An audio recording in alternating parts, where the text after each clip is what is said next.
There was a time not very long ago when political parties never would have entertained the idea of jamming through any massive, generational reform legislation without some form of buy-in from the other party.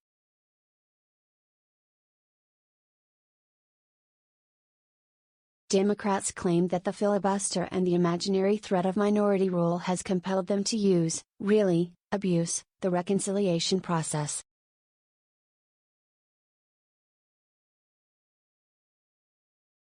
In the days before the Obamacare vote forever changed the Senate, nearly every major post-war reform bill easily passed the 60-vote threshold. The Civil Rights Act got 73 votes in the Senate, Medicare and Medicaid got 68, the Voting Rights Act had 77, the Clean Air Act passed with 73, Reagan's 1981 tax reform bill got 89, the 1996 welfare reform bill had 74, No Child Left Behind got 91 votes, and the PATRIOT Act had 98, just to name a few.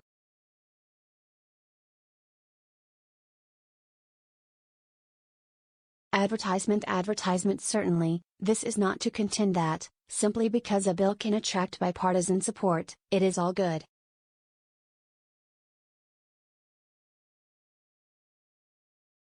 But the idea that government can't function with the filibuster is a notion debunked by history.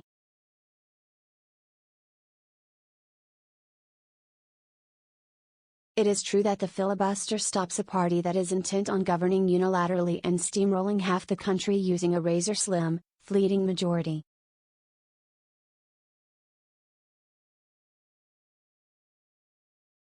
Which only means the filibuster is working.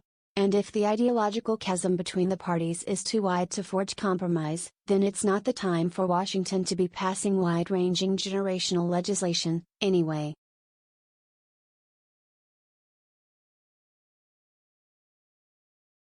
Nothing in the Constitution says you have to pass big, transformational bills. Indeed, Democrats used the filibuster over 300 times during the Trump years to stop Republicans.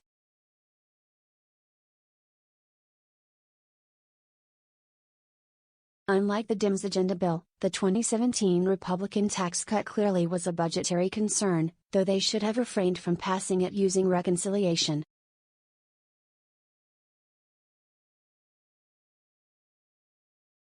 Now Democrats want to run the country using a simple majority in an evenly split Senate.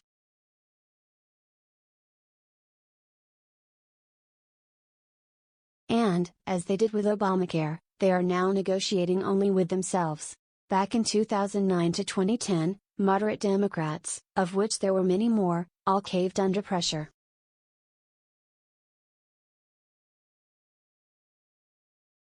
Most of them lost their seats over the next few years.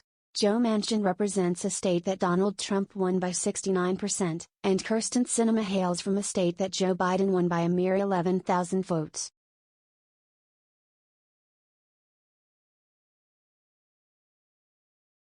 The idea that their constituencies, or ones in Montana or the exurbs of Pennsylvania, are clamoring for a massive government expansion written by socialist Bernie Sanders is risible.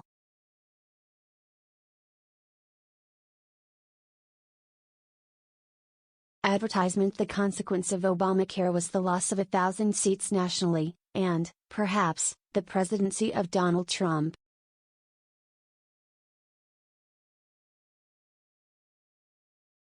I'm not sure what the cost will be for altering American governance in this manner with a single bill corruptly crammed through the budget process, but it will, almost surely, make American politics worse in every way imaginable.